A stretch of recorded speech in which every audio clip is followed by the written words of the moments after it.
Part 1 में हमने देखा था इस आदमी को जंगल में सांप काट लेता है, फिर ये अपने घर में बेहोश हो जाता है। 3 साल तक फिर ये शहर जाता है तो इसे पता चलता है वहाँ महामारी फैल जाती है और सब जगह बस लाशें पड़ी रहती है। होटल में रहते हुए वह 2 और बचे हुए लोगों से मिलता है, एक आदमी और एक मानसिक रूप से टूट चुकी महिला। दोनों बताते हैं कि वायरस ने इतनी तेजी से सबको मारा कि बचना लगभग असंभव था, लेकिन किसी कारण वे तीनों जिंदा रह गए। महिला अपने परिवार के खोने से टूट चुकी थी और जल्द ही आत्महत्या कर लेती है, जिससे वह आदमी और भी अकेला हो जाता है। वह कार लेकर खुदकुशी करने निकलता है, लेकिन एक बची हुई जंगली कुतिया रास्ते में आ जाती है और उसकी जान बच जाती है।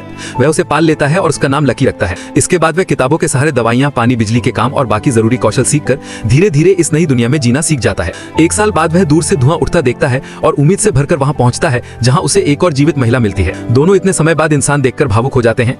वे एक साथ रहने लगते हैं, सहयोग करते हैं और धीरे धीरे उनके बीच प्रेम पनपने लगता है। एक रात शारीरिक संबंध के बाद उनकी जिंदगी में नई उम्मीद आती है। महिला गर्भवती हो जाती है। सुरक्षित अस्पताल या डॉक्टर न होने की चिंता के बावजूद वह हिम्मत जुटाकर किताबों की मदद से डिलीवरी से जुड़ी बातें सीखता है। महिला बताती है कि यह उसका पहला बच्चा नहीं है, उसके पहले के 2 बच्चे और पति इस महामारी में मारे जा चुके हैं। कई महीनों बाद उन्होंने सोलर पैनल लगाकर रोशनी और फ्रिज जैसी सुविधाएं वापस हासिल कर ली, लेकिन एक दिन महिला टॉयलेट में एक मरी हुई चूहे की लाश पाती है और तुरंत ही बाहर सैकड़ों चूहे जमा होने लगते हैं। वे आग और हथियारों से उन्हें रोकने की कोशिश करते हैं, लेकिन चूहों की संख्या बढ़ती ही जाती है। जिस खाने को वे घर में जमा कर रहे थे, वे इन चूहों को इस जगह खींच रहे थे।